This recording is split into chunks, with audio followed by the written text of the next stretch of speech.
Le 11 janvier dernier, le corps sans vie de cet animal percuté par une voiture est retrouvé au bord de la route qui longe la forêt de Fontainebleau.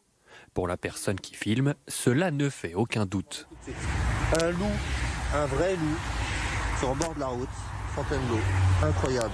Pour en être sûr, le laboratoire régional de suivi de la faune sauvage réalise une autopsie. Après avoir examiné le corps du canidé, le directeur du laboratoire est formel, il s'agit bel et bien d'un loup et plusieurs caractéristiques spécifiques le démontrent. Des mensurations, la forme d'oreille qui est plutôt arrondie. Et voilà. Et donc chez le loup ici, les cossinets se rapprochent. Donc c'est aussi un critère morphologique. Sur toute la partie dorsale, vous retrouvez ce poil. Un loup a cette couleur sur la partie dorsale.